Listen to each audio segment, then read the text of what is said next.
मुझे लगता है बायलैटरल रिलेशनशिप से ज़्यादा जब यूएस नेवी ने, यूएस सेंट्रल कमांड ने यह ऐलान किया था तो बड़ा क्लियर कट नेवी ब्लॉकेट था। ईरानियन पोर्ट से कोई जहाज ना आएगा ना जाएगा, ये उन्होंने कहा था। और वो जो चीन का जहाज गया वो ईरानियन पोर्ट से नहीं गया, ऐसा बताया गया, नंबर 1। नंबर 2, ये चीन और अमेरिका आमने सामने कभी कोई लड़ाई लड़ते हैं क्या? आज तक इतना ईरान को बर्बाद कर दिया, क्या चीन गया क्या लड़ने के लिए? वो तो चीन जाने वाले हैं। नहीं, हम ये कहते हैं कि अमेरिका देखो चीन का कुछ नहीं कर पाया। अमेरिका का चीन क्या कर पाया, इसको दूसरी तरह भी तो पलट के पूछना चाहिए ना। आज तक चीन अमेरिका का क्या कर पाया है, जरा बताइए। क्या अमेरिका के सामने वो खड़ा हो गया ईरान में जाकर? नहीं खड़ा हो। कह रहे हैं कि अच्छा वो कुछ दे दिया था, ड्रोन दे दिया था, मिसाइल दे दिया था। तो ऐसे लड़ाई तो हर कोई किसी के साथ खड़ा हुआ है, फिर उससे आगे आ जाए। आप ताइवान की विपक्षी नेता को भले बुला रहे हैं, लेकिन क्या अमेरिका जब वहां जाता है तो आप उसको रोक पाते हैं क्या? क्या अमेरिका और ताइवान की कोई डील रोक पाते हैं क्या?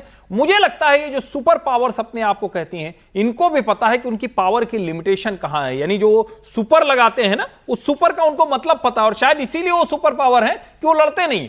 लेकिन यहां क्या है कि यहां दूसरी तरह से हम पाकिस्तान से क्यों नहीं लड़े, हम चीन से क्यों नहीं लड़े, हम ईरान में चले क्यों नहीं गए, स्टेट ऑफ हॉर्मुज में भी लड़ने के लिए यहां तक पूछने वाले। तो ये दोनों का अंतर हमें समझना पड़ेगा। जो भी देश अपने हितों को, अपनी सॉवरेनिटी को रखते हुए और डिप्लोमेटिकली मूव करता है वो आगे बढ़ता है। अमेरिका और चाइना फिलहाल यही कर रहे हैं। स्टेट ऑफ हॉर्मुज आज नहीं तो कल खुलना ही है, वो दोनों अपनी लड़ाई थोड़ी ले लेंगे इसके लिए, ये भी तो समझिए जरा। बिल्कुल ठीक बात। 22 अप्रैल को युद्ध विराम की अवधि खत्म हो रही है, 50 घंटे से भी कम का समय बाकी है। लेकिन उससे पहले मिडिल ईस्ट में हलचल तेज से एक और तो दूसरी तरफ दूसरे राउंड की बातचीत के लिए भी तैयारी है। अमेरिका और ईरान की नेवी हॉर्मुज में भी आमने सामने है। इन सबके बीच ईरान ने अंडरग्राउंड मिसाइल सिटी का एक वीडियो जारी किया। इस वीडियो में हथियार का खतरनाक जखीरा दिखाया गया। वीडियो को पोस्ट करके ये दावा किया गया कि ईरान ने अपने मिसाइल और ड्रोन के प्रोडक्शन को तेजी से बढ़ा दिया है। साथ ही सीज फायर के दौरान ईरान अपने मिसाइल और ड्रोन लॉन्च प्लेटफॉर्म को तेजी से रिपेयर कर रहा है, रीस्टॉक कर रहा है। ये वीडियो उन दावों को भी चुनौती दे रहे हैं जिसमें यह कहा गया कि हमलों में ईरान की मिसाइल क्षमता कम कर दी गई है, उनका फायर पावर कम कर दिया गया है। तो अब डील अगर नहीं होती है, 50 घंटे से भी कम का समय बाकी है प्रोफेसर साहब, ऐसे में वो अपनी मिसाइल सिटी दिखा रहा है। सब लोग अपनी अपनी ताकत तो दिखाते ही हैं, वो ताकत का ही एक नमूना सामने रख रहा है, लेकिन वो तो दूसरे दौर के युद्ध के लिए भी उतने ही तैयार दिखाई दे रहे हैं। देखिए, अमेरिका जब ये कहता है कि हमने उनको फेयर डील दिया है और उस पर उनको समझौता कर लेनी चाहिए, तो ये बात तो एक तरफा हुई ना जी। इसमें बातचीत की तो कोई गुंजाइश ही नहीं है। हमने कुछ शर्तें रखी है, आप उसको मान लीजिए, और नहीं मानेंगे तो हम युद्ध करेंगे।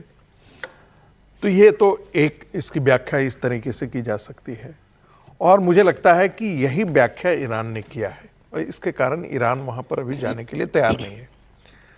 अभी वक्त है, और जैसा कि अभी हमारे 2 पैनलिस्ट लोगों ने यहाँ पर अभी बात किया, कहा कि हो सकता है कि रात आते आते उनके मन में, ईरान के मन में भी कहीं ना कहीं बात चल रही होगी अमेरिकन एडमिनिस्ट्रेशन के साथ, और मन फिरे और फिर वो वार्ता की टेबल पर आए।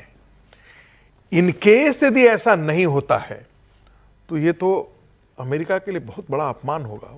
मुझे कोई ऐसा दृश्य नहीं दिखाई देता है जहां पर अमेरिका अपना रिप्रेजेंटेटिव भेजा हो, वार्ता करने के लिए गया हो। ये तो ऐसे लग रहा है ना कि हम झुक करके वार्ता करने के लिए हम जा रहे हैं, और दूसरा पक्ष कहता है कि नहीं, हम तुम्हारी बातें नहीं मानेंगे, हम युद्ध लड़ने के लिए तैयार हैं। दूसरा जरा पर इसका पर्सपेक्टिव देख लीजिए, क्या अमेरिका पोजिशनिंग कर रहा है आने वाली लड़ाई के लिए, और ये बताना चाह रहा हो दुनिया को कि देखो मैं तो निगोशिएट करने के लिए एक तरफा भी पाकिस्तान जाने के लिए तैयार था।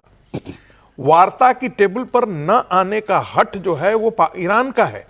जैसे आपने देखा कि युद्ध शुरू होने पर जो कुछ भी हुआ, यूरेनियम का मामला रहा, न्यूक्लियर बॉम्ब का मामला हुआ, मिसाइल का मामला हुआ, लेकिन दुनिया में सारे लोग एक बात का जरूर कहते थे कि ईरान जो है वो मुल्ला स्टेट है, लेकिन वो यूरेनियम एनरिच करेगा न करेगा, आप ये उनका ये तो जो संवेदना थी वो ईरान के पक्ष में थी, दुनिया की पूरी संवेदना।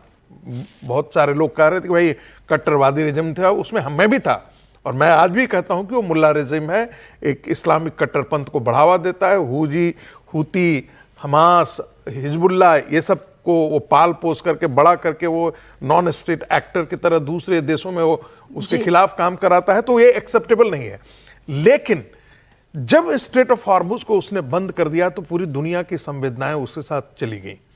लोगों ने कहा कि अरे ये क्या बात हुई, जब युद्ध खत्म हो गया है, टोल टैक्स आप लगा रहे हो जो तुम्हारा अपना नहीं है, वो नेचुरल वाटर है, वाटरवेज है, यदि तुम्हारा अपना बनाया हुआ होता तो बात समझ में आती थी, वहां पर आप टोल टैक्स वसूल कर सकते थे।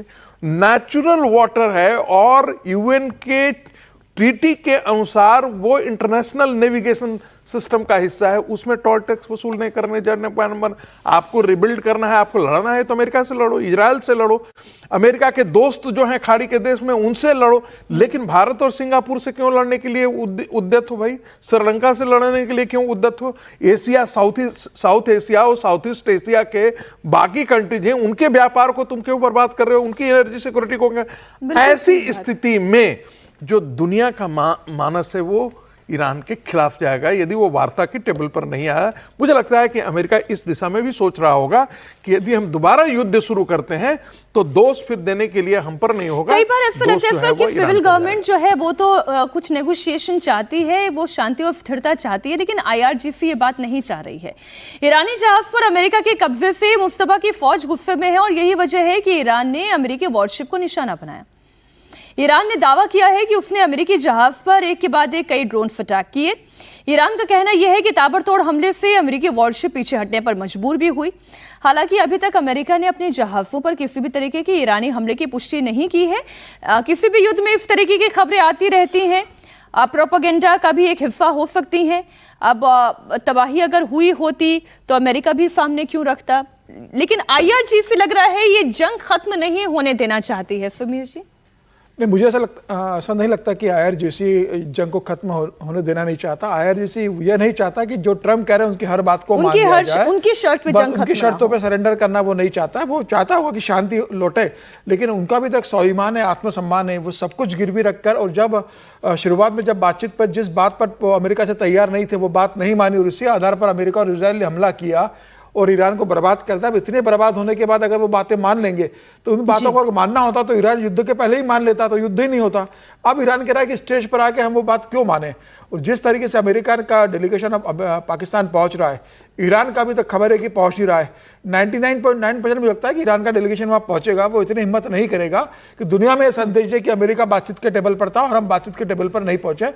कम से कम वो भारी मन से जाएगा, ये तैयार करके जाएगा कि हमें इनकी बातों को मना करना है। बाद में भले ही वो कह दे कि भाई हमें 2 वार्ताएं अमेरिका के साथ इस्लामाबाद में किए, दूसरी रावलपिंडी में किए, लेकिन अमेरिका की जो शर्तें थी वो इतनी रियलिस्टिक थी या इतनी अव्यवहारिक थी कि हम उसको स्वीकार नहीं कर सकते ना, इसलिए हमारी बातचीत फेल हो गई है। तो मुझे लग रहा है कि वो आएंगे, लेकिन ये तय है कि बातचीत फिर से नहीं चलेगी। अमेरिका पर ही हो पाए कम से कम, ये तो होगा ही, क्योंकि अभी तक आप देखिए ना, कहीं भी किसी की बातचीत में कोई नरमी नजर नहीं आ रही। ट्रम्प जिस तरीके से धमकी दे रहे हैं, ईरान जिस तरीके से कह रहा है कि भाई आप कब्जा करके बैठे हो, हम आपसे बातचीत नहीं करेंगे, स्ट्रेट ऑफ हॉर्मुज में हमारा कब्जा रहेगा, तो पहले से दोनों ने अपने अपने पाले खींच के रखे और उसके वो कॉम्प्रोमाइज करने की स्थिति में नहीं।